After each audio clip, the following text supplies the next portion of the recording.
नमो नमः। विश्व संस्कृत दिवसे सर्वेभ्यः हार्दाः शुभाशयाः। नमस्कार। विद्यालये, महाविद्यालये एवं विश्वविद्यालये संस्कृत दिवस पालने दीपमंत्र उच्चारण करुन सुर सहयोगे।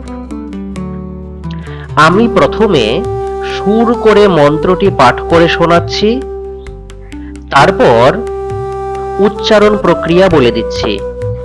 আপনারা প্রথমে ধৈর্য ধরে শুনুন, এরপর শুনে শুনে অভ্যাস করুন।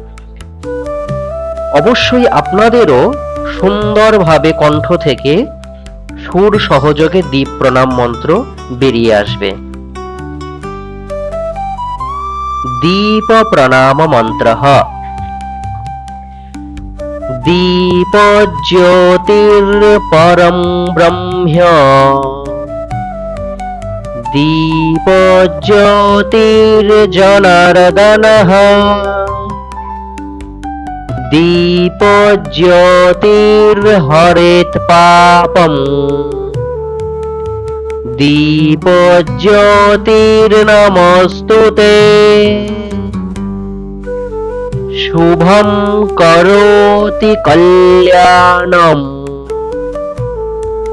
आरोग्यं धन संपदा। राष्ट्रबुद्धि विकासाय। दीप ज्योतिर्नमस्तुते। दीप ज्योतिर्नमस्तुते।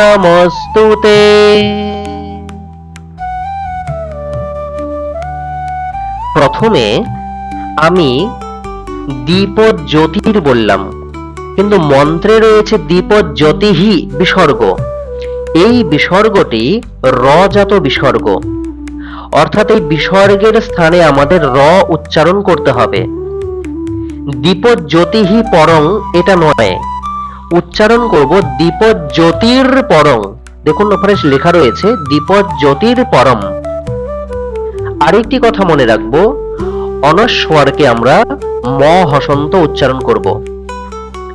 আরেকটি উদাহরণ দেখাচ্ছি, দীপজ্যোতিহি হরেত লেখা রয়েছে, এই বিসর্গটিও রজাত বিসর্গ।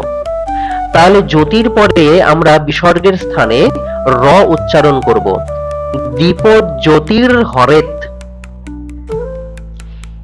এরপর যেখানে আমরা বিসর্গ পাবো সেই বিসর্গের উচ্চারণ হ করব। যেমন ন বিসর্গ রয়েছে, তাহলে এখানে উচ্চারণ কি করব? নহ। সম্পূর্ণ উচ্চারণ হবে দীপজ্যোতির জনার্দনঃ। এইভাবে দীপ প্রণাম মন্ত্রটি আপনারা বারংবার শুনে শুনে অভ্যাস করুন। আপনাদের কণ্ঠ থেকেও সুন্দরভাবে সুর সহযোগে মন্ত্রটি বেরিয়ে আসবে। নমস্কার, ধন্যবাদ সকলকে।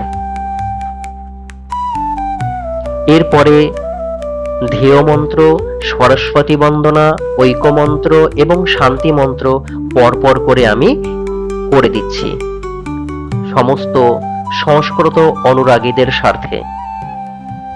নমো নমঃ।